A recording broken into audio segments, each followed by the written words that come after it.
Welcome to Vision Forward's Tech Connect Live, connecting you to the world of assistive technology. And now, here are your hosts, Corey and Luke. Hey, that's you. Which one am I? You can pick today, whichever one you prefer. I would like to be Mike Calvo today. I was thinking more, you had to choose between Corey and Luke. Oh, okay. Can I be Brad Pitt? No, we'll get to that, but Brad Pitt is spoken for already. At least his twin brother. I mean, I guess you could be Brad Pitt, but then you will be twin brothers with our guest today. But I'll be the less handsome of the two brothers. Yeah, that is true. Sad but true. Story of my life. You don't even have a brother, and it's still true. That's cool.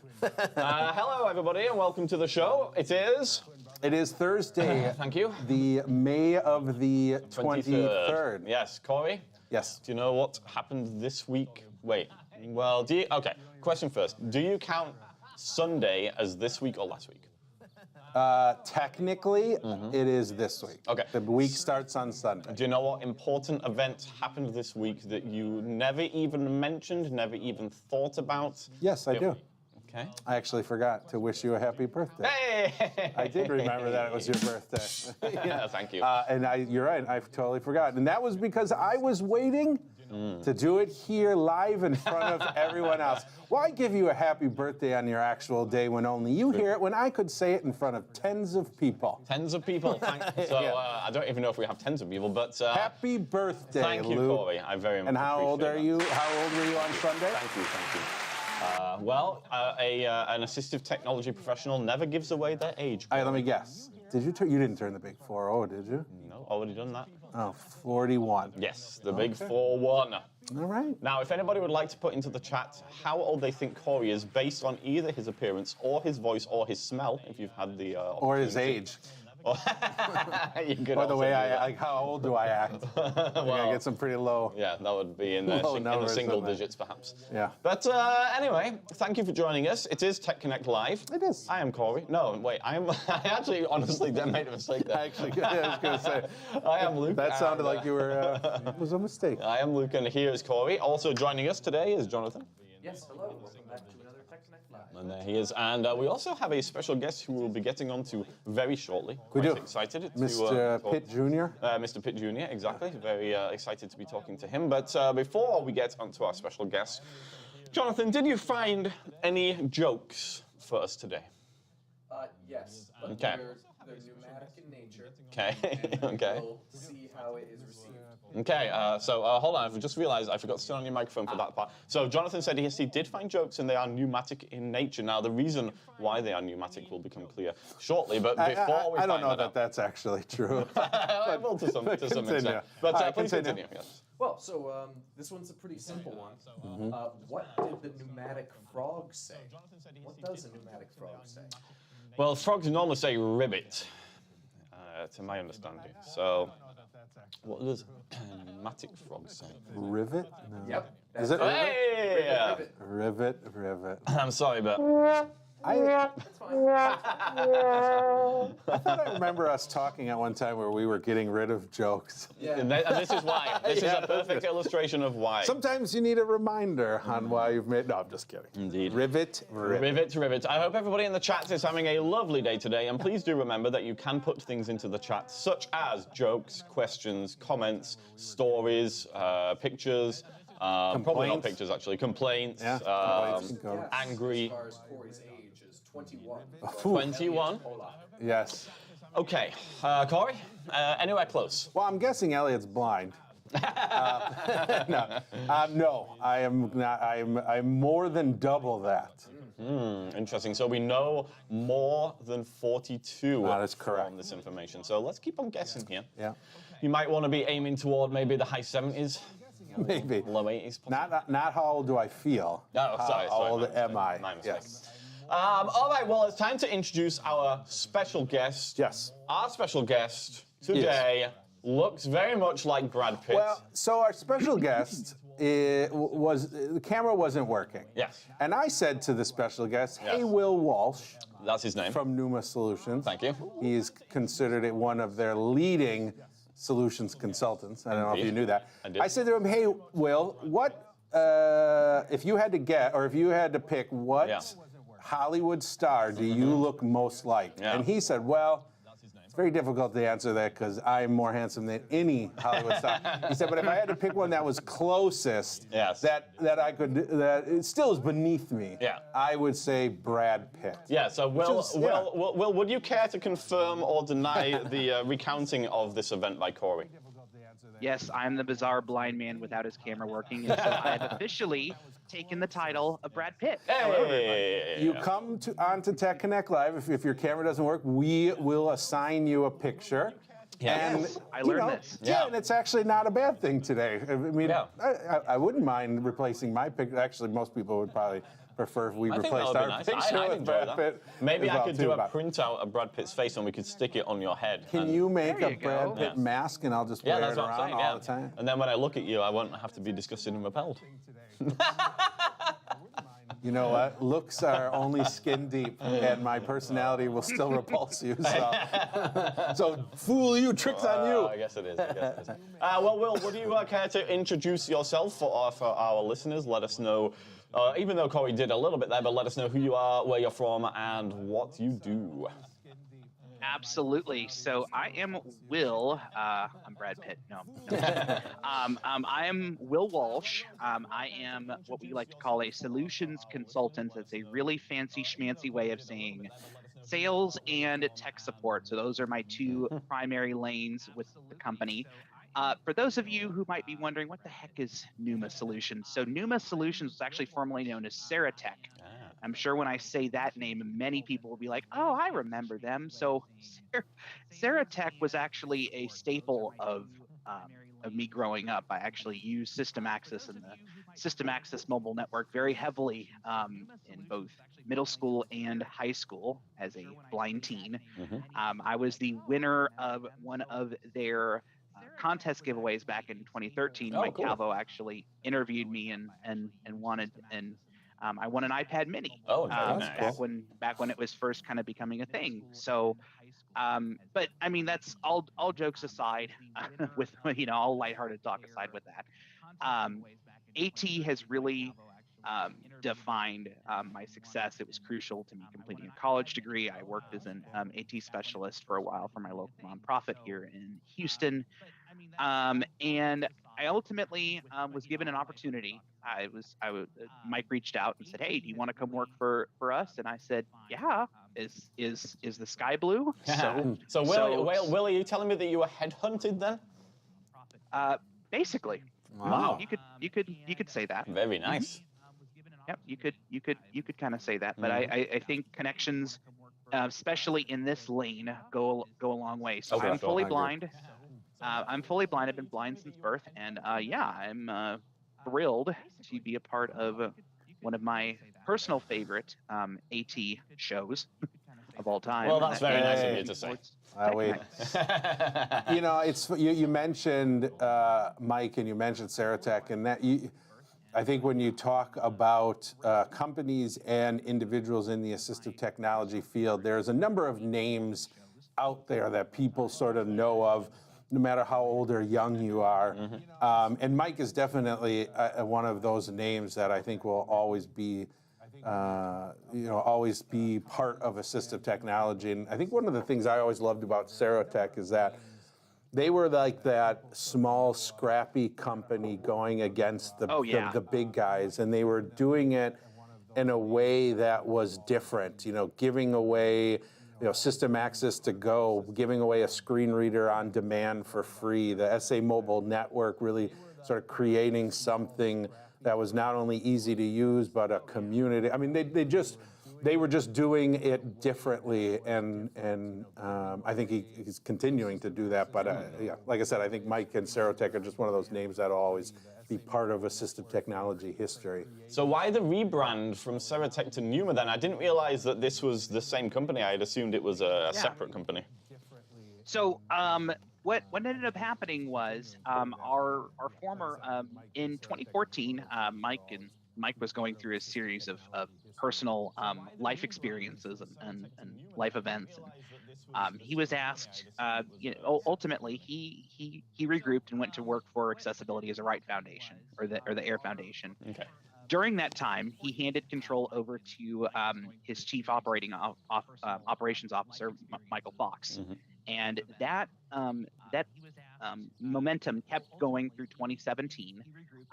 And unfortunately, by that time, Michael had become very ill, and so he had to step down, which then in turn forced Ceratech to shut down. We still maintained products like Zero and system access on a basic level because we had people that were using the service. We didn't want to necessarily cut them off, but most company operations had shut down. I believe Rhonda Parton, who was our former customer support person, stuck around for a little while, and the lights were kept on at a basic level for our most loyal users. And then there was the infamous event that we all know as COVID. And Never heard of it. COVID, Never heard of it. Yeah, I think we like to erase it out of our memory for certain reasons. But you know what? There were some really valuable things that actually did come out of the COVID time frame. And although we associate COVID with the dreaded word of lockdown, there were some opportunities, I think. Not I think, I actually know that there were really some opportunities that were seen at the time. Matt Campbell, I'm sure many know who have heard his name in the realm of software development. Matt Campbell is still our chief technology officer, but he had in the time that Ceratech had kind of went through some growing pains, if you will. He had changed and was ultimately working for Microsoft, and so that was a classic example of an opportunity for him to really step up, work with the big guys, and he missed being a part of a small company that really knew its niche well. Sure. And so around the 2020 timeframe, him and Mike teamed up again. Work with the big guys, and he missed being a part of a small company that really knew its niche well. Yeah. So around the 2020 timeframe, him and Mike teamed up again. Birth of Ceratech, if you will, and then we have Scribe for Meetings, and then RIM came around, and a Remote Incident Manager came around in 2022, which is really what we're going to spend quite a bit of time talking about today. So, and if I'm not mistaken, Will, RIM is sort of the new version of RIM is really a not an evolution, but a what's going on? I'm sorry to stop you. Yeah. We're having some audio issues, apparently. We had a bit of echo from you, Will. And then I tried to stop it, but I think I might have completely stopped your audio, but it was just for a second. I got it back again. But now apparently your level is low. So I don't know if there's anything on your end you can do to boost. Oh, wait. No, apparently now it sounds okay. But I think we may be getting an echo, so I do apologize. I'm not sure what to do about it. Is that still going on, or? Yeah, okay, Will, would you mind speaking for a second? I am here. Testing. 1, 2. Let's give it a second, because there's a bit of a delay. Test. 1, 2. Give it just a second here. Is that still going on, or? Will, would you mind speaking for a second? Can you hear me? Yeah, we can hear you. Give it 1 second. We're just checking on the stream, so there's a delay. Okay. Sounds good. Okay, let's get going. All right. So, anyways, what I was saying is, if I'm not mistaken, RIM is was an existing product from Ceratech, although I think in some ways it did what it sort of does today, but the version of RIM today is really just leaps and bounds above what RIM was back in kind of the Ceratech days. Is that would maybe you could give us a little history of what you remember from RIM and sort of where it's evolved today? So, and all I know, because I was never a user of RIM back in the mid 2000s, but RIM was a product that was launched in 2007. It was it is Matt's baby. This is something that Matt came up with, engineered. Mike, of course, being the genius that he is, contributed a lot in the UX design of the product, but Matt was the mastermind behind the idea, all of the technical coding that goes into the product to make it do what it does. So RIM was launched in 2007, and it had some really great initial warm reception. You know, Bill Bullis is an example out of the Alabama Department of Rehabilitation.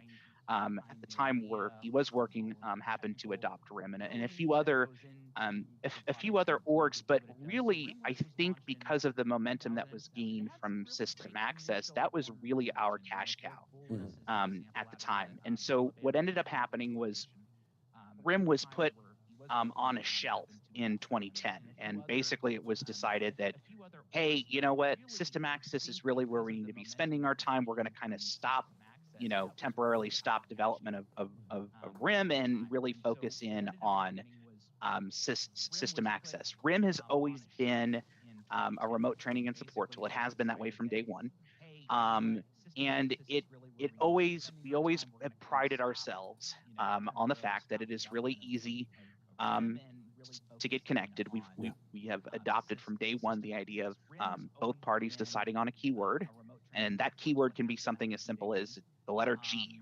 That's our favorite thing about RIM, I think. Just the fact it's so easy to create and then use that password. Yeah, and so what ended up happening was that, okay, we kind of put RIM on a shelf and said we'll come back to you later, and we really focused in on System Access. And then back coming in 2020, 2021, given the era that we were in of remote everything, there was a really huge need for remote training. And so what we saw was a real opportunity to relaunch RIM and really redesign the product. So we did a couple things. One, we added the ability to have a voice, do voice chatting, and we upgraded the audio that surrounded that. So now, if I wanted to, as an AT professional, provide training to or support to my client, I could talk to them on one device. So gone would be the need of, okay, let's call on the phone. Let's get a Zoom meeting set up so we can communicate. RIM facilitates all of that, and it does so really, really seamlessly. Yeah. Next thing that we needed to do was really expand upon the OSs that we supported. RIM was always cross-platform, but we needed to really update that. So of course we made sure that we were compatible with, Windows 10, Windows 11 when it came out, all of that good kind of stuff. And we really wanted everything to be seamless in terms of the experience, because a lot of times what happens with remote access solutions, and I'm sure those of you who've used NVDA Remote or JAWS Tandem or even TeamViewer know and understand how sandboxed in some of those solutions are. So what we really wanted to do was have something that wasn't going to it just wasn't going to be a stopgap, if you will. It doesn't matter whether you're running Windows or Mac, and it doesn't matter whether or not that person that you're providing that help to has a screen reader running on their remote computer. And Will, I think that's one of the biggest points that you just made there too. I mean, there have been solutions in the past that have allowed some kind of remote connection, if it's via JAWS Tandem or the old school NVDA remote, I forget now what they call it, remote access, or I forget the name of the old NVDA, but that required that both of you have JAWS installed, and that both NVDA installed, and all these kind of hoops you had to sort of jump through. Where with RIM, it really doesn't matter what machine you're connecting to. It doesn't matter if that machine has a screen reader installed. It doesn't matter particularly what operating system it is, but you as an individual who is blind are now able to access and control that computer accessibly and in a way that does, I don't know if seamless is the right word, but I think that from a perspective, seamless, Luke, if I log into your computer, you don't have speech, but I need it. Yeah. But as I'm using it, you're not hearing my speech, right? So to you just feel like anybody's controlling your computer. I think we better just stop a second and give a bit of a high-level overview of what RIM is, because we've been kind of getting into the weeds a bit, and people might not be familiar with it. So, what is what is the point of RIM? What's it designed for? So RIM is honestly, it's designed for everyone, with the idea, right, that when we did design the product, we built it with accessibility in the mind from the ground up, right? We are all about nothing, the philosophy of nothing about us without us. So while it was designed with accessibility in mind, and it is really well crafted for AT professionals and blind IT support specialists and tech support of any kind, it is designed for everyone, right? If you're a sighted person, RIM is a perfectly feasible solution for you too. And what's nice about it is inclusivity. So when your organization chooses to adopt RIM, you're basically saying we want everybody, regardless of whether or not they are blind or sighted, to be able to provide convenient, effective remote access for everyone on a universal level. So that's really what RIM is. It's primarily marketed as a training and support tool, but it can go a whole different variety of ways. Some people, we have consumer packages. Some people use it as just a tool to remote into their personal machines when they're not at home. Yeah. We have affordable solutions for those types of people. And then there are those type of people that might say, hey, you know what? I like RIM so much, I want unlimited. So we offer what's called an individual pro package, which is actually what Corey Ballard purchased the other day. Did he indeed? And that's for small groups of people that we can add up to a few channels of simultaneous access, and they can do what they need to do on a professional setting, but also on a personal level. And then we have something that is kind of an in between, and that's called personal community support. So either individually or with the combination of your RIM Personal, which would allow you to control a preset set of undefined machines. Community support means you can provide up to 3 hours of support to anybody per day, along with the 30-minute free time allotment. So RIM is always free to try out for 30 minutes for everyone every day. Really, at the end of the day, what RIM is this ability to remotely control another machine. So Absolutely. Both sides of the relationship, if you want to call it that, install the same piece of software on the computer. So there is some installation, but it's a very simple process. Very simple. Head over to getrim.app, and you'll be able to download that software. And so if you are the individual receiving software, that's sort of the way it appears to default from the get-go. So when you launch the software, you're putting in a little box where you're going to put in that code that the controller or the person who's going to take over controlling your computer, they're going to give you whatever that code would be. As Will said, it could be again, it can be anything. Yeah. And so once that is done, then me as the controller, I have the ability. How come you get to be the controller? Well, because I have control issues. Me as the controller, I get to control that individual's computer, and so I think in a lot of cases I see really kind of three main ways where I see this to be really successful or useful. And I think, Will, you've already hit on most of these, and it's reflected sort of in your pricing package. But you've got the AT trainer, right? So Luke, if you and I are going to do remote training with an individual, we might have used JAWS Tandem or TeamViewer in the past, but now we can assist that individual of getting RIM installed on their computer, or we install it on the way out, one time if they're here live. And then in the future, we can connect to their computer. We can teach them Microsoft Office or the internet. We can see them interacting with their computer. We can take over and demonstrate something, and then they show that they can do it. And we should point out as well, we do get video and audio. Absolutely. And there's a little trick to those folks who are Zoom Text or Fusion users. Ooh, I like tricks. In order to get the color contrast and the magnification shown from those programs, is they use their own drivers. So there is a solution for those programs as well. So not only will you be able to see the output, you'll be able to actually in real time view the your client's settings Yeah. and help them adjust. So it's super responsive. It's very reliable.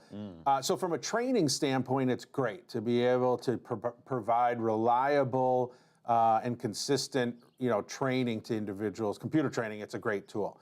I think the other population that's great is sort of what you've talked about already, and that's from the more of the professional IT person, right? I'm working in the IT department of my company, help desk, whatever it might be, and I am supporting both. Maybe I'm supporting both blind and sighted staff. Maybe I'm just supporting sighted staff, whatever it might be.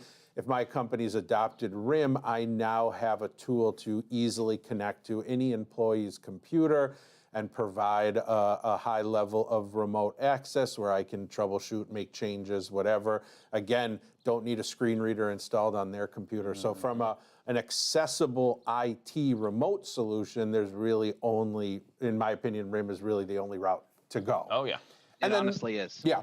And then I think the last one that I find to be interesting, again, is sort of the personal side you were talking about, right? Maybe you are good with computers, and maybe you're not working for a company or in an IT department, whatever it might be, but maybe you're just at home and you're supporting your mom and dad or a brother or a friend or whatever, and you do some tech support for them. Good luck. This is a solution. Yeah, exactly.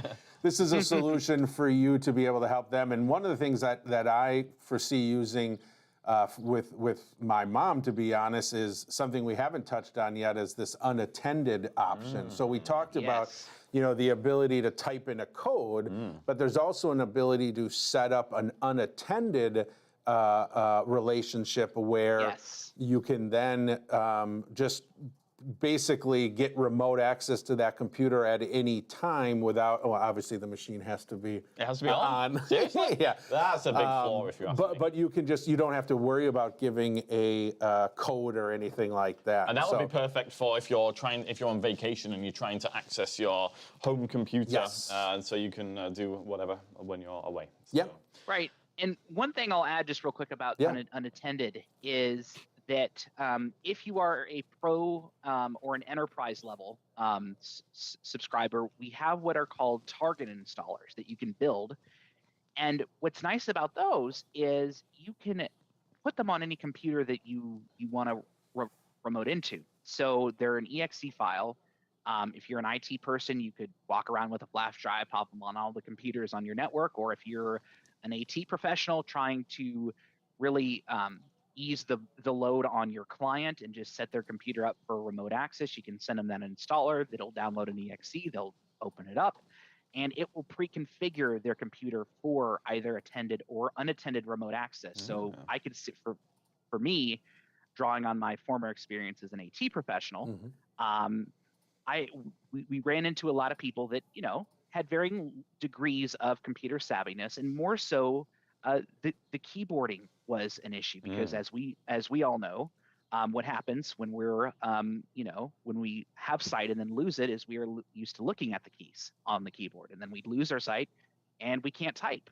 So for those people, even getting into RIM, pressing a few keys is really a lot to ask, even at that. So those target installers that you can pre-configure for unattended access really make the difference in that environment. Yeah, no, that makes a lot of sense. For the personal users, then they could use it. They could use a free account for 30 minutes a day. I think you said, right?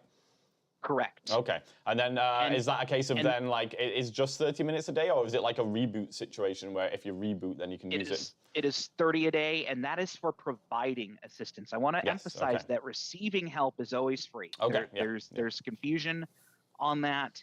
By a lot of people. There's people that think, well, if I want to use this product to get help, I got to pay. No, absolutely not. Receiving help will always be free. So if you want to hook up with somebody that has minutes, just to have a remote, just to even have a personal remote session, and you don't want to eat through that 30-minute allotment a day, you can just receive remote help and you won't have to worry about it. Now, I believe that you can actually switch.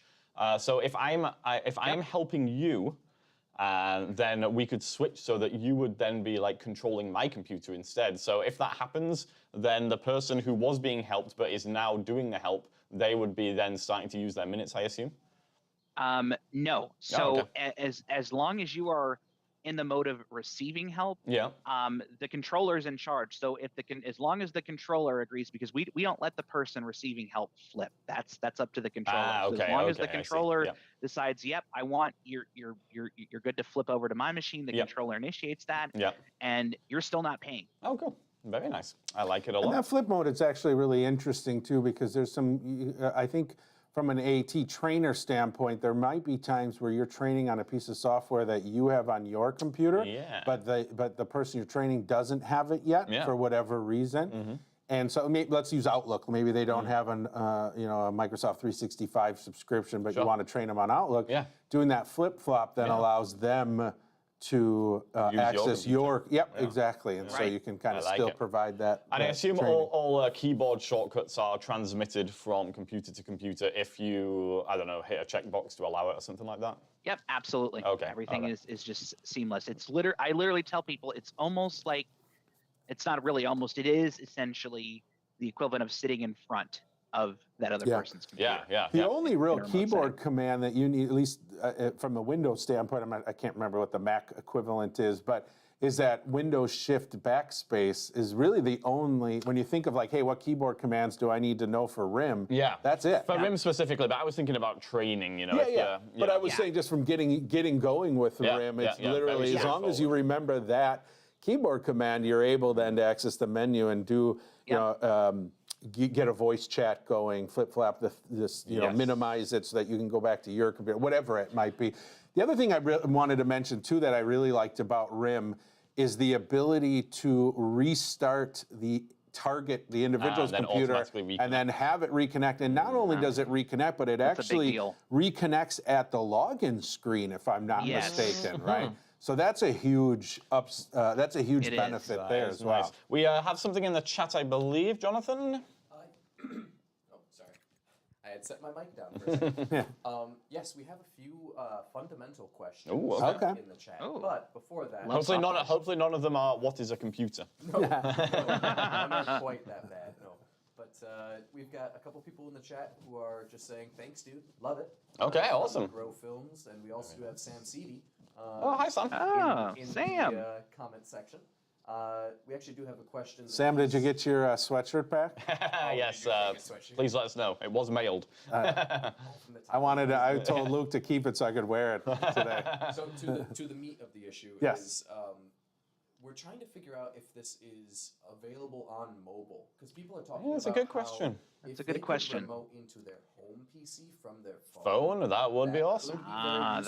That would be cool. Yes. Using it to edit, using a powerful machine, but using your phone. Yeah, phone to do it. All right, Will, what's the answer? So the answer is currently no. Okay. With that in mind, there are a couple ways that you can look at that. So I want to remind people, in case that they weren't already aware, Apple is, if we're talking about iOS, Apple is very much, they are proud of their security, and they are proud of what permissions they will or won't give remote software of any kind. And the limitation would be that we could probably implement something that would allow the viewing of the computer screen and hearing of the audio, but we probably won't be able to ever get something that allows us to actually control. Now, Android, on the other hand, is a different story, and that's really, I think, going to boil down to the need and the demand for it. Right now, we don't see a very high level of we don't have a very high level of people that come to us and say, we really want to be able to either remote into Android devices or be able to, use our Android device to control, a computer. If and when we do see that demand, you can absolutely be assured that we will be ready to come up with a solution. But I think it's fair, right, to set realistic expectations.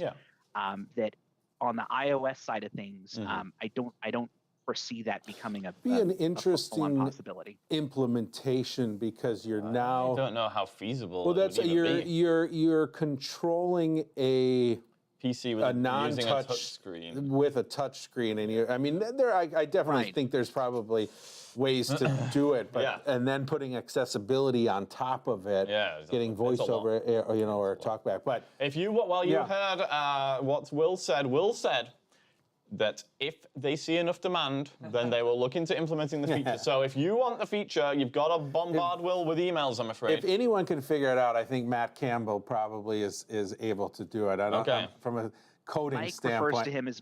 Mike refers to him as boy genius. Yeah, I don't know that there's much that if he put his mind to it, I don't know there's much he can't figure out how to do. Well, there you go. Challenge has been accepted, hopefully. Another thing from the chat there. Yeah, just to follow up. So Sam did get his sweatshirt back. Hey! So we can all rest easy. Yes.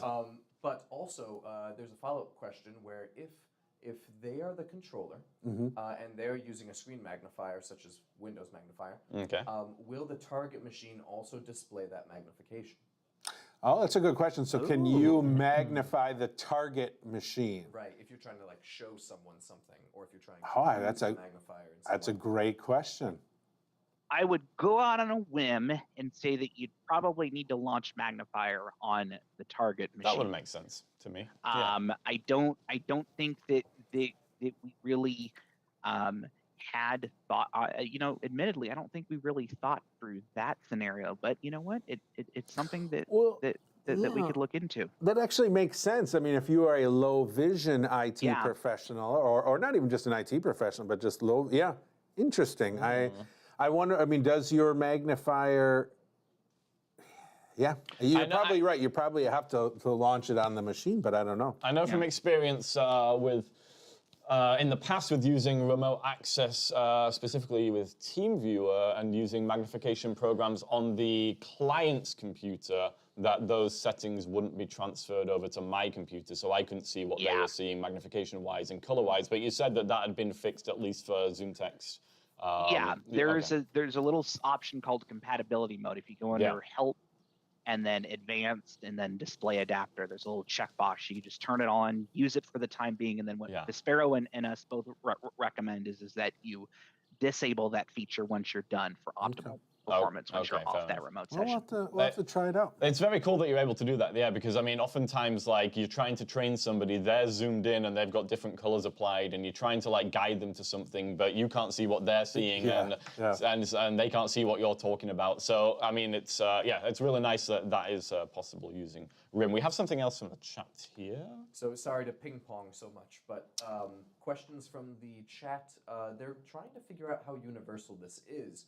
And we have someone who's asking if it would work on their Braille Note Touch, as well as some questions about is this Mac the Braille Note Touch is Android, so I'm thinking that would not work on there at the moment. That would be accurate. Yeah. So now we are always open to collaborations with Humanware, and in fact, we have even going back into the Ceratech days, been a long-standing partner of Humanware. So if there comes a time where there is a need to integrate it, maybe on the Keysoft side, hey, opportunity well received, challenge accepted. If I'm not mistaken, though, Will, so currently it works on Windows or Mac. Windows or Mac. And you can go and it doesn't matter what controller or target. I mean, they can be mixed. It doesn't have to be Windows to Windows or Mac to Mac, but it can be Windows to Mac, Mac to Windows.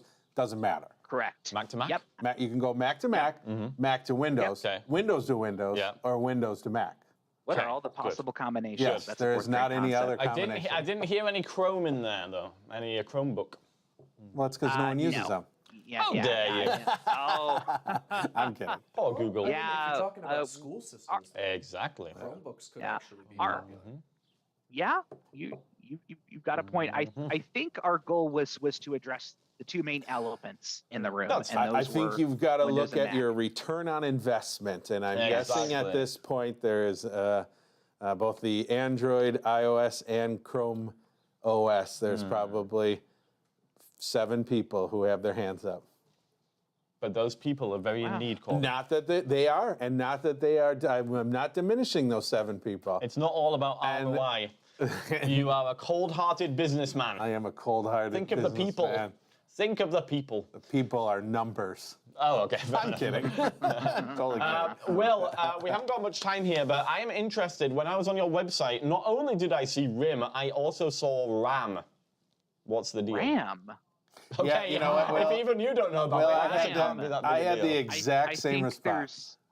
I think there's RAM, RIM. I mean, you know, you could slice it and dice it whichever way you want, Luke. But I saw, no, but they said there was 2 programs, Remote Incident Manager, RIM, and Remote Access Manager, RAM.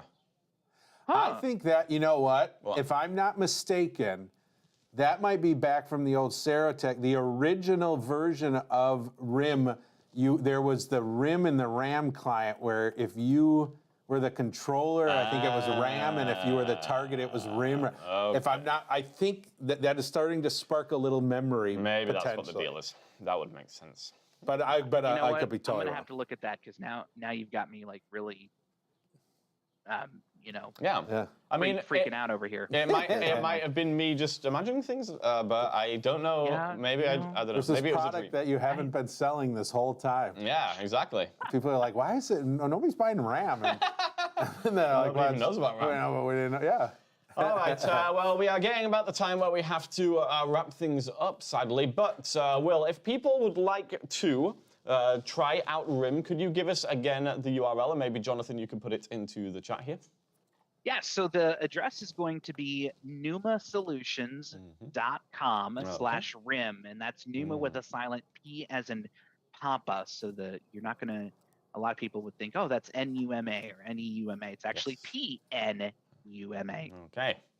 And pneumasolutions.com/RIM, you'll be able to read all about it, watch a video if you're a sighted person or low vision, and you want to kind of get a quick visual overview of how the program works and what some of the benefits are. If you would like to set up a trial for you as a small team or an enterprise level organization, please contact me. My email address is will.walsh, that's WALSH, @pneumasolutions.com. Jonathan, if you could put that in the chat as well, that would And be great. Will, if I'm not mistaken as well, if you want to provide, if you're going to be getting help, they can also head to getrim.app, right? Is that still, okay. Yep, and one thing I'll add there is to get both of our Windows and Mac clients, it's super easy. So if you go to getrim.app/win, voila, the exe for the Windows installer will be installed Very clever. on the spot. Getrim.com .app. I always think of .com. My brain's going autopilot here. If you go to getrim.app/Mac, MAC, here comes that Mac installer. Okay, I'm loving this. I'm loving this. So, Luke, did you know what? In the future, Yes. getrim.app/Android. Oh! Why do you get your Android? /and? Not today. Not but today. Maybe. One day. Not today, Not but maybe today, one but day. maybe one day. But okay. Just I've got hold on. I've just got to think through Did this. your brain just like? My brain just exploded in many ways. Okay, so Yes, go. I'm working with a user. We're talking over the phone. The user is not particularly computer savvy. I need access to their computer. So I guide them to a browser. They go to getrim.app/win. Let's say it's a Windows computer. Yep. And that's going to initiate the executable. The program is now being installed. Now, they might have to deal with user account control, but is there anything else they need to do, or is it literally just it is getting installed at that point? It is that simple. Once it's I love installed, it. the program comes I up, love it. and you are ready to roll. That's cool, because, trying to guide people into I'm sighted, so when I provide support, I like using TeamViewer because of the video. Trying to guide people to downloading TeamViewer is a nightmare. And also with TeamViewer as well, like every time you open it, like sometimes there'll just be random ads and stuff that get really confusing because then you can't get to your, the ID number and the password and stuff. So yeah, that sounds really cool. Let's get rimmed. Let's do it. Corey, I hear that you already purchased it. Yeah, Vision Forward does have a subscription. So if anybody watching wants computer support, then Corey is the man. He's got RIM. He's ready for acting. So do you. We both can use it. Oh, damn. It's not just you. Oh, I'm busy. Yeah, you can't, I'm busy, but you can't Corey's just sit not. around doing nothing all day.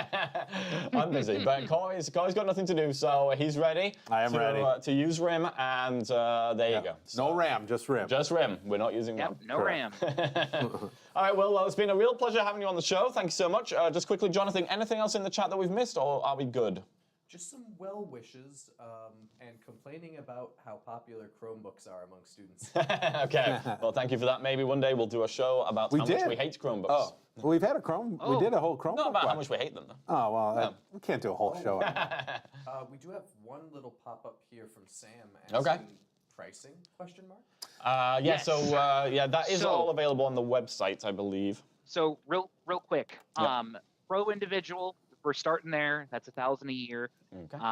It's $1,000 per channel and per controller. So if you want to add a simultaneous channel and a controller seat, that's another $1,000, and so forth. Enterprise is going to be $5,000 and up. So that'll give you 5 channels, an unlimited amount of controllers, and for an extra $1,000 setup fee, we will integrate your single. We will set you up with a single sign-on solution. So anybody with with an email address ending in your domain as an organization can access the product. And then from the personal side, what's the pricing on that? Just personal is $10 a month per machine. So if you're adding, 2 machines, it's 20, et cetera, et cetera, et cetera. Community support is $150 per year, and that's a yearly only thing. So we do not offer that monthly. Pro is at a $99 a month range, and Enterprise would come out to about $250 a month. All right. I know there's a number. I mean, I know it can be maybe a bit confusing at times. There's a number of $500 different. a month. Sorry about that. Okay, $500 a month. Yeah, there is a number of different pricing options. Some that include unattended, some that don't, and so I think sounds best case scenario is to head over to the website and kind of or email Will. I was just going to say, or contact Will. Exactly. And he will tell you why he looks like Brad Pitt. Yeah. And tell you about pricing for RIM. Mostly he'll just email you pictures of himself in Brad Pitt movies. He's always there in the background. It's very true. He plays Brad Pitt's stunt double.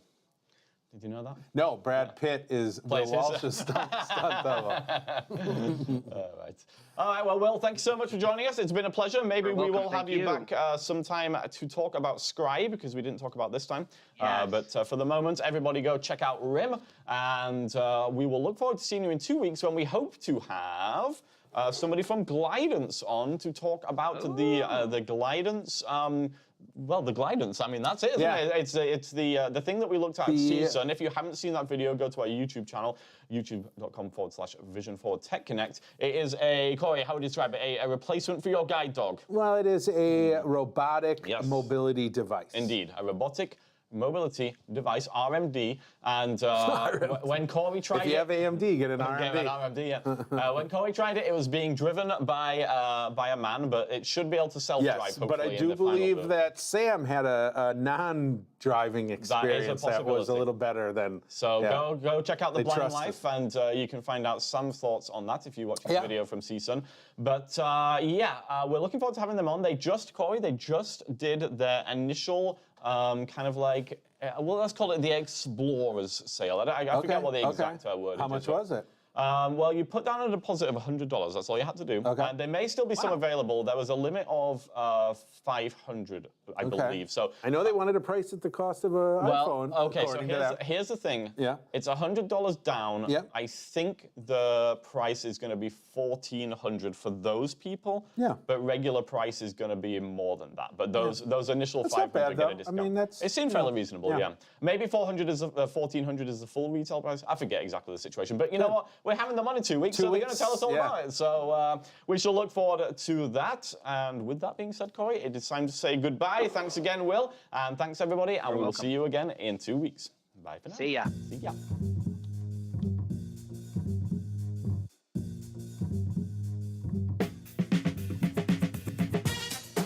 Thanks for joining us for another Tech Connect Live. If you enjoyed Corey and Luke's antics, be sure to join us next time. For all things Tech Connect, go to vision-forward.org/techconnect.